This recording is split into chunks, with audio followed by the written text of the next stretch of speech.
Welcome, everybody, once more to the Tavern Talks podcast. This is the podcast where we get together with content creators, Twitch streamers, and every type of creator in between to find out about their life stories, their journeys to content creation, and just what makes them tick. Today, we're joined by the Shieldmaiden of Twitch, LadyVVolfe. It is an amazing interview. Before we get into the interview, if you can take a moment to like the video, leave a comment, and subscribe, it would really help me out in making more of these podcasts. Welcome, everybody, to another Tavern Talks podcast, a podcast in which we are taking the time to get to know the ins and outs of the lives and how various streamers got into streaming. Our guest for this episode is the one, the only LadyVVolfe. Hello. Hello. Thank you so much for joining us on the podcast here. It's really appreciated. My pleasure. It's an honor to be here. So we're going to go ahead and start. When did you start streaming? I've been streaming a little over a year now. It was September of, not this last September, but the one before, about mid-month. And yeah, it just kind of started as like a whim. I don't even know why I started, if I'm being completely honest. I had no idea what I was doing. My husband convinced me. Well, that's awesome to get the support of your family to convince you to hit that go live button. Another question I kind of like to start with is, how would you describe your style? And I know that's very open-ended. It's kind of deliberately open-ended, so you can kind of address it however that means to you. Chaos. Chaos and not knowing what's going on half of the time. I like to pretend I know what's going on most of the time. Realistically, I mean, my style as a streamer has evolved so much since I started, because when I started, I actually was not streaming gaming at all. I was only streaming artwork because I didn't have a PC that was gaming compatible. I had this dinky little $200 laptop that could barely run League of Legends on a good day. And it was easier for me to work on my artwork. And then my husband kind of got tired of watching me wish that I could be gaming and just doing this art and nothing but it. So he was kind enough to gift me his PC. And from there, my style just went crazy. I mean, I started with variety, and then I really found my home in the ESO community. And so now it's kind of evolved into this Shieldmaiden fantasy-esque world around my channel. People just kind of nowadays are starting to know me as the local Shieldmaiden and the Viking woman who just wants to play all the fantasy games. So very much a fantasy driven world around me, both on stream and IRL. I mean, I'm addicted to fantasy, so. Yeah, that's really cool. Yeah, it's been really cool to live through it and to look back and see all of the things that have changed with starting. Because I mean, I really did. I started in a completely different category. I started in art and creative, and it's a completely different world in that category than it is in the gaming category on Twitch. And a lot of people don't even know that there is an art and creative category. I mean, to this day, I run into people who go, "Wait, that's a thing." So it was a really interesting switch when it happened, and it wasn't even intentional. It's just the things became available and I ran with it, and it ended up being the best thing for me.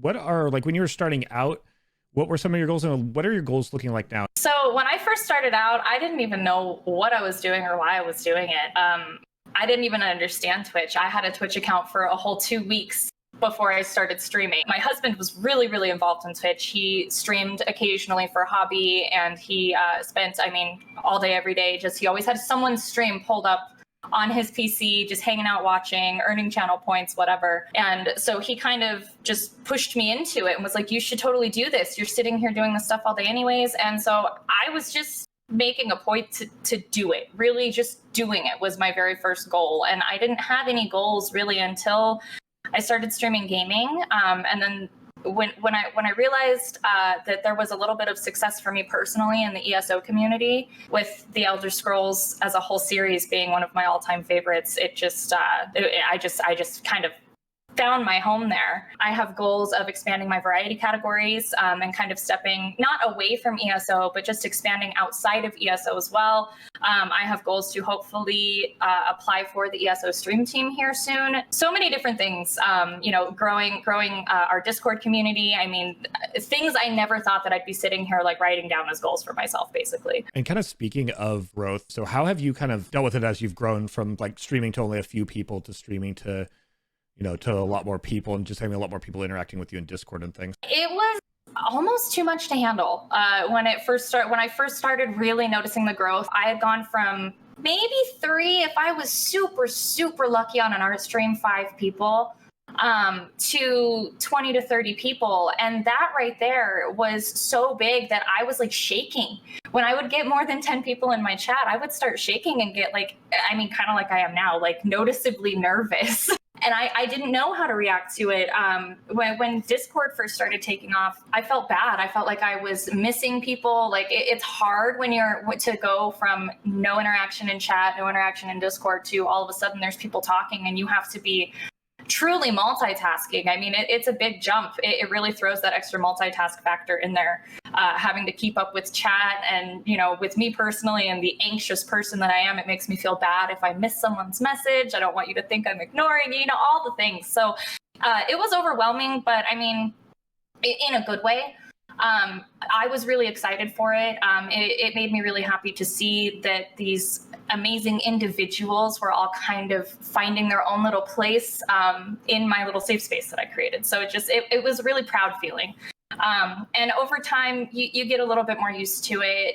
You get a little bit more of a picked up pace to keep up with it. So it really does take some getting used to, though. I was very, very like wow factor when things took off, even just a little bit. Kind of speaking along the that same vein. At first, getting used to talking to everybody is one thing, but you know, as streamers, there's always going to be times where chat might be a little slower. People are still there; they're still watching by all means, but you know, chat's slowed down. Have you found any like of the same anxiety struggles now that you're used to chatting when like maybe chat's silent for a period of time, so you're having to continue engagement without, you know, chat? I've gotten pretty good at talking to myself, is the way I think about it. When things slow down in chat, or I mean, let's say, for example, I've been branching out, doing a little bit more variety lately, and those streams have definitely been, you know, people mainly seem to watch lately for the ESO because it's been so prevalent. But with me branching out, I'm seeing a lot. I personally am seeing a little bit less chat interaction, and I've just gotten better about, you know, talking about the game that I'm playing or talking about what I'm doing. If someone's not there to talk to me or talk with me about what's going on, then I just sit there and I tell chat what's going on, until people can jump in. But it took me a long while to get used to that. All of my original streams, there would be an hour where I sit there and don't say anything, and now it's rare that you don't have me talking. I mean, it's rare to hear me quiet on my stream anymore. How do you approach growing your content, like evolving it? I've changed how I market myself about 1 million times. I've changed the look of my stream and my scenes and everything about 1 million times. And I feel like for me personally, part of that is keeping things fresh, and how I market myself and how I choose to like represent myself on social media and things. As far as like my schedule graphics and things like that go, I change them every couple months just to make it fresh, and kind of, in my mind, that to me says, oh, this person is not just doing the same old thing day in and day out. I'm going to go see what's new. They've changed everything. Let's go see what's new. And there have been things that have worked for me and things that don't. There are things that I've seen work for other streamers that do not in any way, shape, or form work for me.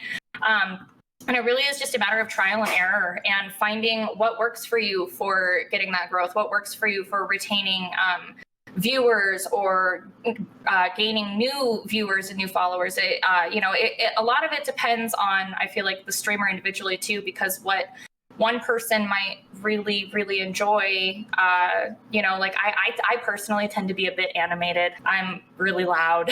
My stream tells me to hush because I'm yelling into my microphone sometimes. And that's not for everyone. Some people, it will stress them out. So a lot of it is just trying to, keep in mind that not all viewers are going to also be, about your content like others are. So try to be as, open and across the board as you can be, so that everybody can feel like they have like a comfortable spot in your community. Making sure you market yourself in ways that's going to kind of attract not just necessarily one demographic, but, let everyone kind of know, hey, everyone's welcome here and I have something for you too. It takes a village to raise a child. As a mother, know that. I also feel like it takes a village to stream. It does. As far as like having a support network. So, streamers are the ones who are visible and live, but like, how is your support network? I mean, for me personally, I couldn't get through without my support network. And I really, really recommend that if you guys have those people in your communities who will sit there and be part of a support network for you, and you're willing to do the same for them, it's so important. It is so important. When you have those people you can lean on, sometimes those people are the thing that make or break a depressive episode or an anxiety episode or a panic attack. I mean, just knowing that you have those people there is really like the saving grace for a lot of us. I know for me personally, it is a huge saving grace to have my IRL friends as well as my online community friends. You guys all together, like you make up a family, really, at the end of the day. Everyone who takes part makes up a family, and we all got to have each other's back. You don't have to go it alone. That's why I wanted to kind of bring that up. Like, whether it's your family, your friends, your mods, whoever it is, doing this without anybody would be, I think, almost impossible for anyone. Agreed, 100%. And it's okay to not feel okay, as long as you take the steps that you need to once again do your best to feel okay. I mean, it's totally okay. There's a lot of stigma around that still, especially here in your community and as well as mine. Like, very, very loving, very, very open about mental health, and no one has to feel ashamed of it. Everybody's community on here is different. Even people who have a very similar focus, like are community driven, do the exact same content, play the exact same game, their communities are not going to be identical, because it's kind of like a garden. You're going to like weed it. You're going to plant your own things. Communities evolve based kind of on the nurture of the streamer and kind of like what they don't allow, what they do allow, because people learn from other people in chat. How have you kind of like curated or shaped your community? My biggest thing with my community, and I say this all the time, I have a no hate, a no tolerance for hate policy. So if you're going to come in and be hateful, you're just not allowed. I've always wanted my community to be somewhere where everybody, no matter what you believe in or who you are, can be welcome and feel comfortable and feel safe. And that's always been really my most important thing. I mean, I don't focus my community on what game I'm playing. I don't focus my community on the fact that I'm a fantasy style loving streamer. I focus my community on the fact that these are amazing individuals who would like to come together and be a part of something great where we can all feel safe and be there for each other if we need to. Literally everyone. My community is ticketed technically as 18 and up, and that is because I have the mouth of a sailor most days.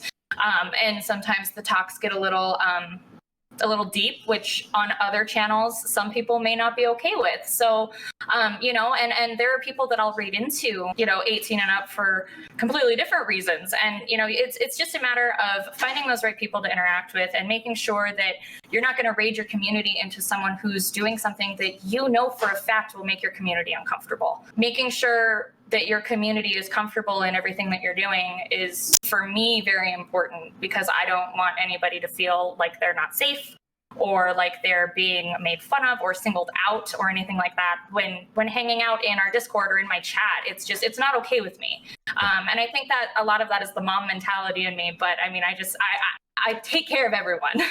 Kind of switching gears a little bit from streaming into games. So the first question is, why the Elder Scrolls Online? I casually gamed here and there for a while when I was younger.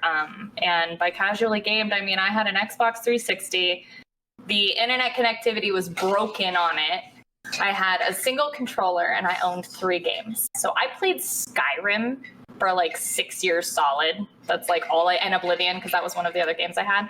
So I probably played through Skyrim and Oblivion, I don't know how many times. My husband, like he did with streaming, he introduced me to ESO because I was such a Skyrim nerd that I had a notebook, like a full-size notebook with notes to keep track of all of the things that I had found, the different dragon claws, I mean, all of the different things. I was just so immersed in the game, even though I had been playing it for like 6 years straight. And my husband walked up to me one day and realized that I was like 15 pages in, front and back notes on this, and was just like, ESO does all of this for you. Come with me. But yeah, the lore captivates me. The fact that it's fantasy based captivates me. There's just so many things about it And ESO specifically is the very first MMO I ever played. So it really was like opening the floodgates for me. I mean, I went from playing single player, solo games to this massively multiplayer, just so many people, so many different things to do.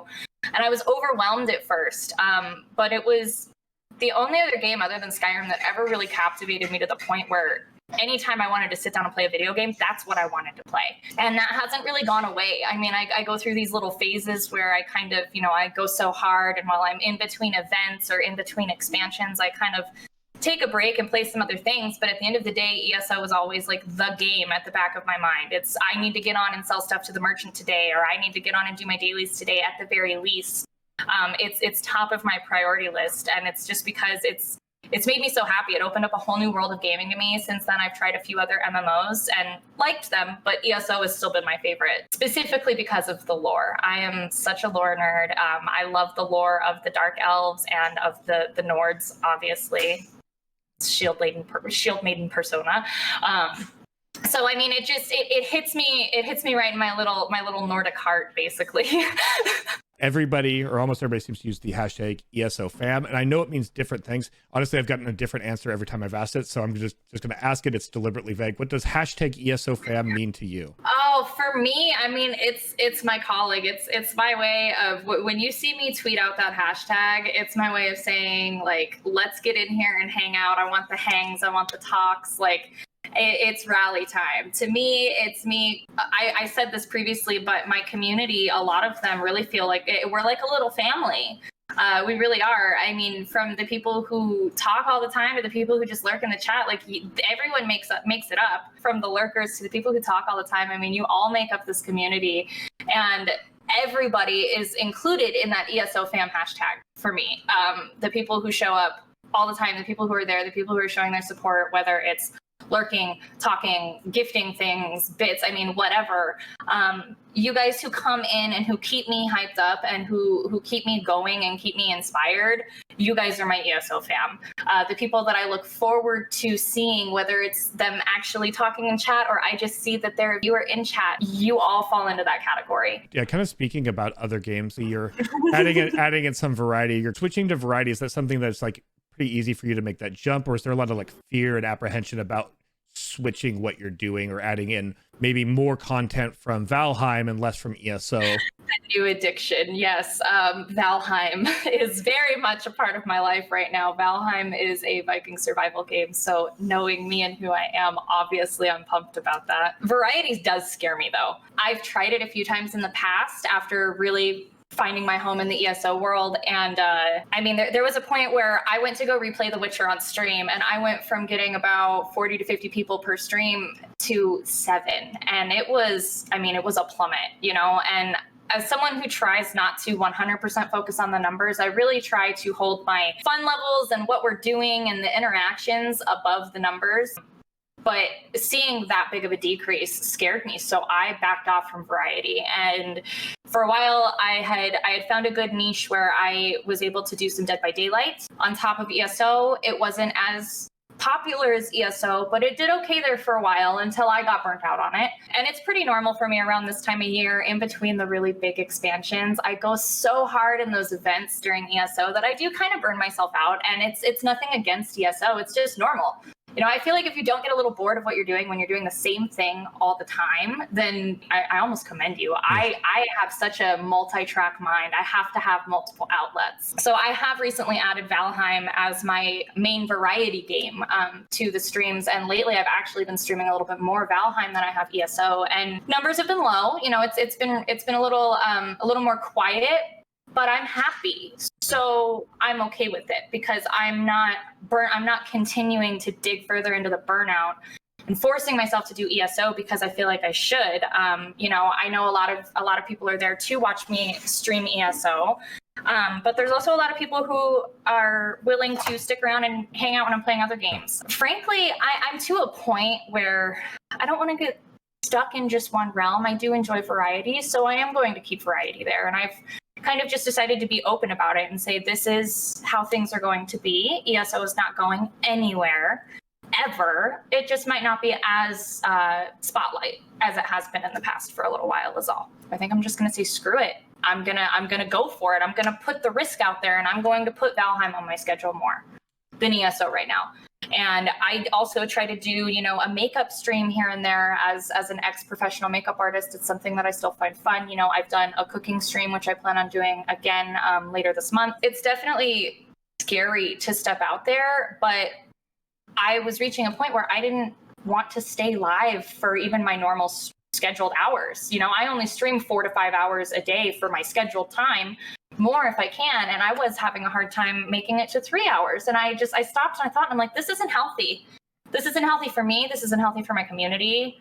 I need to change. And, not everyone's going to agree with that. But at the end of the day, it's what's best for me as the streamer who runs the community. So it's important for me to do that. So a lot of information out there, there's a lot of other social medias that people use to support their streams. Like creating content off Twitch has been shown to be one of the things that actually drive up your viewerships on Twitch.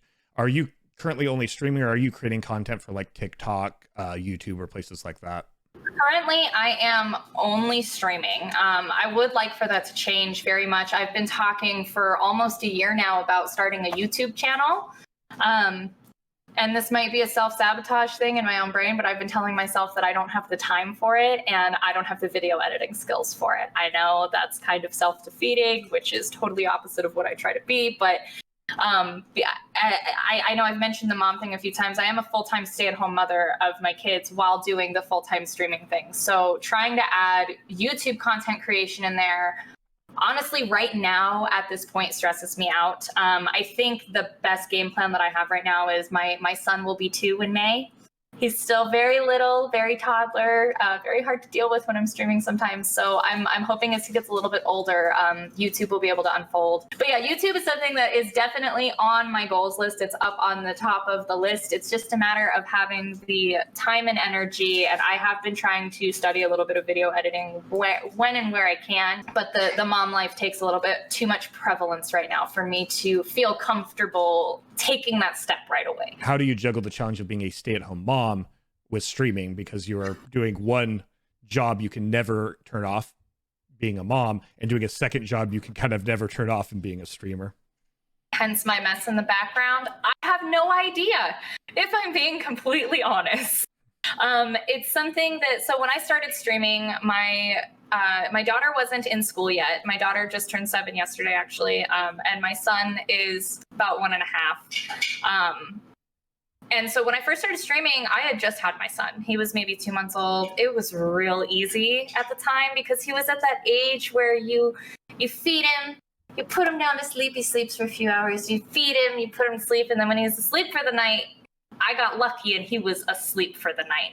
And when I initially started streaming, I was streaming nighttime hours. I would wait for the kids to be in bed for the night, and I would go until 6 a.m. if I could. I mean, I would just, this was well before I had a schedule in place, well before I had established like where my spot in Twitch was. This was starting out. And nowadays it's, I have a checklist before stream every day. My daughter's usually in school when I'm streaming, but my son, being a toddler running around, is he running around in his diaper, or does he have clothing on?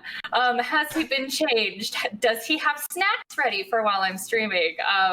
Normally he's napping. When I first go down, I'll put him down for his nap and then hit the go live button. But there are definitely days where, you can ask my community how many times I've had to end my stream because I have a toddler throwing an absolute temper tantrum in my lap on my stream because toddler. It's really hard. I also feel like it's in my own life, it's really rewarding though, to be able to stand up and say at the end of the day, I don't just stay at home with my kids, but I work from home too. I get really excited to be able to talk to people and say, yeah, I'm a stay-at-home mom, but I'm also a work from home mom. Because at the end of the day, streaming is my job. It is my personal source of income. It's not my family's main source of income. So I'm able to take time away or end a stream early for my kids if I need to. And there have also been many times where I'll go to stream and my kids are being so cute and so sweet that I'll cancel stream to hang out with my kids, and you'll never catch me feeling bad about that one. I'm going to be honest. It's rough, but it's fun. I can actually say, and the clip is there, but we caught my son's first steps on stream. Oh, that's great. When we were in our old apartment across the hall, and he had this car thing that he was pushing on, and he had never actually taken a step before, and he took 6 steps across the room to me, to my camera, and it was the coolest experience to me. We also caught his first word on stream. So I mean, my stay-at-home mom and me being a mom is very much a part of my streaming world. I make it known. I even have a command called !tantrum, for crying out loud. I mean, like, it's, I talk about it in the stream all the time. My kids are my first job. My stream is my second. And as much as I hate putting off my second job, nothing will ever be more important than my children, you know? So it's a blessing to me that I get to stay home and have this as my job and have this as my experience. And I love that my kids get to sit here. You know, my daughter's sitting over there on her little mini trampoline playing her Nintendo Switch, waiting for me to finish so she could watch TV. But every day after stream, she goes, "How was your stream, Mommy?" You know, and it's so sweet to me to be able to share my job with my kids. It's not for everyone, and my kids have definitely driven people away from my channel at times too, because they'll be, you know, I'll have a toddler screaming, or I'll have to take a 15, sometimes 20-minute break to console a crying child. But I wouldn't change it for anything. I really wouldn't. Like, I'm so blessed to be able to do what I do and have my kids with me to do it. What's your plans for like the next 3 to 6 months? So like kind of immediate future. Well, I am getting incredibly close. I want to say like around 15-ish people away from my first 1,000 followers on Twitch. And I have been talking very openly about, once we hit the 1K, that I'm going to be applying for the ESO stream team. Whether or not I make it or not, I'll be happy with the fact that I was even able to apply. And honestly, if I get denied, I will probably apply again. They have a 1,000 follower minimum requirement to be able to apply. So it's been something I've been pushing for. And if we hit that, then, you know, I'm going to try to make our ESO streams even bigger and even better than they have been in the past, which is going to be hard to do because we've had some amazing ESO times together. Other than that, I mean, I know I've mentioned a lot of focus on variety, and I almost feel like I'm like counter arguing myself with saying, well, I want to back off of ESO a little bit, but I also want to be the ESO stream team. It's kind of a 50-50 thing with me. I'm hoping to do about 50-50 ESO and 50-50 variety. So ESO being our home base, like it has been, and having 2, possibly 3. Sorry, my phone is ringing. 2, possibly 3 days a week where we're doing variety, whether that's Valheim, which I'm very much into right now, or I have a list of probably 30 horror games that I haven't even touched yet that are all, you know, take a stream or 2 to get through. So, I mean, there's a lot coming. I plan on expanding out of the ESO and Dead by Daylight variety and into the ESO and just full-blown variety. Thank you so much, Lady, for taking the time out of your day to do the podcast here. I'm honored to be a part of it. Thank you so much for having me on. I was really looking forward to this, and this was a total blast. So thank you so much. I was honored. Well, that wraps up another amazing Tavern Talks podcast. Today we were joined by LadyVVolfe, who can be found at twitch.tv/LadyVVolfe. That's LadyVVolfe. You can also find me on Twitch most days of the week at Twitch/Loctavian. Stay tuned for our next exciting episode where we're joined by ESO stream team member Maplinator. Have a great day and keep adventuring.